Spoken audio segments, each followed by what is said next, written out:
What's going on, guys? This is your boy Chris again, checking in, man. I just wanted to do another quick video to give you guys some value. Like I said in a previous video, I gave a quick overview of all the resources, such as websites, apps, and books that have got me to where I am today. As far as just a certain level of knowledge in the crypto space, which is a very niche market. I was, Bitcoin is already a niche, market, a niche asset in itself. But I particularly specialize in researching altcoins, which are like basically you can compare that to dumpster diving. So I just wanted to drop a video today explaining why I think the first step for any of you guys getting into crypto should be to buy a Ledger Nano S.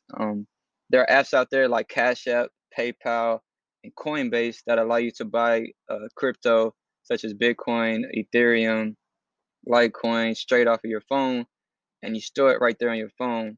And that's very easy, and it's very obviously it's the best way for a newbie, if you're just starting to go ahead and get started and like you said, cops of Bitcoin, jump in the game. But if you want to be secure, if you want to be smart about what you're doing, you should buy a Ledger Nano S.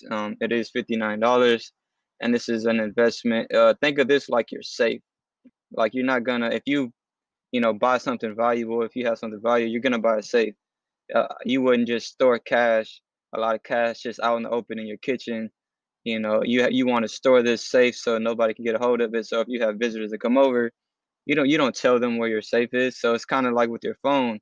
Phones are so easy to hack these days. So I'm pretty sure you guys know the SIM cards. People are easily able to swap SIM cards and get into people's phones. And this is very widespread. So I highly advise you to get a Ledger Nano S because the hacker, like the robbers, that rob stores, they're more relevant on the internet these days. The internet is where everybody spends their time. Therefore, that's where all the value is. Therefore, that's where all the money is. So this ledger provides protection from that, even from your computer. When you store it on your ledger, you don't, like I said, you don't store it on your computer. Even when you connect it, you don't have any way of accessing cryptos for somebody that has it on their ledger because this ledger is encrypted. It looks like a USB, and with most USBs, it's easy to hack. But with this one, there's another level of security that somebody has to hack into. That is 256-bit encryption, I believe. Don't quote me on that, but it's very um, very hard to get into. Nobody's broken into this yet. And I will do a video on how to use this, but this should be your first step. And this is where you store your crypto. Do not store them on Coinbase because if it's not your keys, it's not your crypto. Don't store it on Cash App. Don't store it on PayPal. Don't store it on any of these apps because if any of these apps or websites get shut down or get hacked, where do you think your crypto is going? It's going with them.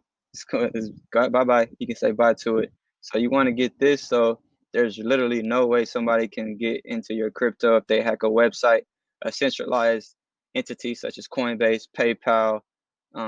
Obviously, like I said, so Coinbase, PayPal, Cash App. So any of these entities can get hacked. But the difference with Ledger is, it's yours. It's in your hands. So that people I'm pretty sure. I mean, if you guys keep up to date with news, banks get robbed. So obviously that's obvious. We know banks get robbed every day. But not only that, some banks actually shut down. Banks use fractional reserve banking, which means if you have $100 in your account, the bank is lending 90% of that out to other people, are lending it so they can make more money off of your 90. It's just a ledger. It's just a digital amount in their computer. It's not really so. If I don't know if you guys have heard about Cyprus. So in this place called Cyprus, I think it was 2013. They basically had a bank run. So basically, everybody in this particular area wanted to withdraw their money, and everybody that had a certain amount in the the bank balance, they basically haircutted all their values. So if you had over, I don't remember the certain value, so I'm just gonna give an example because I don't remember the exact value. But so if you had over $100,000 in your account, so if I had a million in my account, they're gonna shave my account and it's only gonna say 100,000 now. But if I didn't have 100,000, there's gonna be no change, and the bank can do that. So you got to be aware of things. Sorry about that, but yeah, so yeah, your crypto can get hacked. It will get hacked. It has been hacked. Mt. Gox has been hacked. Google Mt. Gox. I'll put the link below. KuCoin has been hacked. Google KuCoin hack. It has been hacked. These are exchanges for cryptos. Um, Binance can get hacked. Coinbase can get hacked. Anybody can get hacked. Um, even though these banks say they're insured, it's still a possibility. Obviously, you know, there's a level of comfort that could be there, but me, I would like to, you know, be sure, you know, beyond a shadow of a doubt that I have my cryptos, and I will do a tutorial about this. But please buy this first before you buy any cryptos, and plan to store it long term. Get this first. So I wanted to add some more sort of evidence and proof that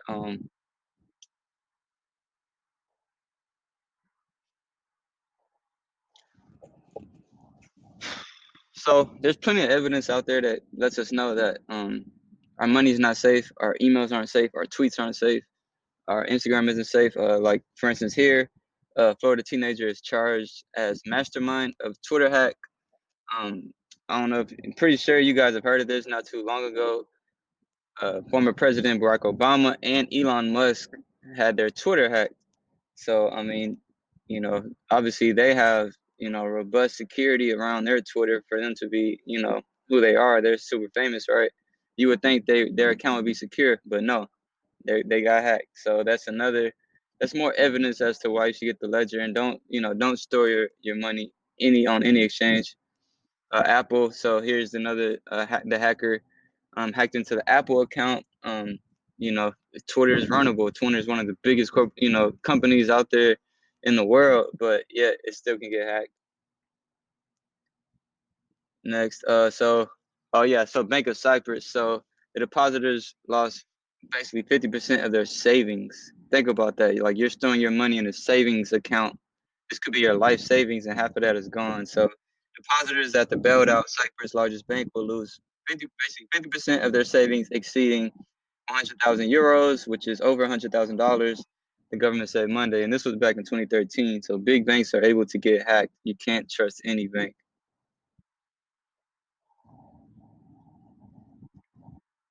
Next, so sorry for that. Yeah, so also, yeah, here's another article about the same Twitter hack. Bill Gates was a part of it. Elon Musk, obviously, like I said, Obama. Um, yeah, so Bill Gates too. He's obviously one of the richest persons in the world. His Twitter was hacked. Kanye West was hacked as well. Here's a specific tweet from Elon. And also the massive cyber attack that hit government agencies and Microsoft. So Microsoft even got hacked. So like, come on, these are like, you know, the backbones of our society, and they can get hacked. Store your own keys, keep your own keys, keep it on a ledger, store it offline. Do not put it in a software wallet. Do not put it in any other wallet. Make sure it's on the ledger or a paper wallet, which means you just write it down. Here I just highlighted. It breached the network of federal agencies and major corporations. Federal agencies, we're talking about the most secure, you know, entity in the world. You could say basically, and that's able to get hacked. Like, you don't want to put your money anywhere else. That's all I have for you guys, man. If you're not convinced yet, and you have questions, feel free to email me. My info is below. Hit me in the Telegram, Twitter DM me, Instagram DM me, do whatever, man. I'm here for you guys. If you guys have any other questions or any topics you would like me to, do a video on and explain in depth, and at least give my perspective, I'm more than willing to do that. Just comment below, or like I said, DM me, email me, whatever. Thank you guys. Gang. So another point, not your server, not your email. Email has been around for a while. I've been emailed quite a few times when my info has been leaked. My email info, my obviously my address, like when I purchased something, I've been a part of certain leaks. I'm pretty sure you have as well. But also, emails get hacked all the time. Instagrams get hacked all the time. Twitter is now getting hacked. I had my Instagram hacked before. Obviously, phishing attempts are probably something else. I'll probably put that in a different category because we ourselves click the links to basically give the hacker the info that they need. So please don't click on any links in your email ever. That's another big one. Do not, just be wary of that. But yeah, so like I said, not your server. If it's not your server, you can get hacked. Twitter got hacked, Instagram can get hacked, banks get hacked. I mean, all these big corporations, they're selling our data. They're making money off of us. So you got to think about that. One last thing, I'm going to give an analogy here. So think about the internet as a digital highway. It's a digital highway. So if my money is on this digital highway, think of, I'm driving on a digital highway. It's more likely that I get into a wreck, right? Because I'm on the road. But when you store it on a ledger, think of it as off the highway, off the internet. So when you're on the highway, there's more likelihood, there's a lot. It's a lot easier for a hacker to get a hold of your money. But if you have your money physically on this ledger, literally this hacker will have to physically know where your ledger is and physically know your private keys. Well, or it could be either or. So it could be physically know your ledger and know your PIN, or they would have to know your 24-word phrase, and that's how they could get a hold of your money. So that's a whole lot more complex than just being able to hack, just like they would these Twitter accounts. And so just think of it like that. Think of it as like a car parked in your driveway, in your garage, and the hacker has to go through a lot more hoops to even see your car. You know what I'm saying? So it's off the internet. Therefore, they will have to know, very, very, very valuable, very complex information to even, get a hold of your car, which is your money. So off the highway, off the grid, off the internet, safe.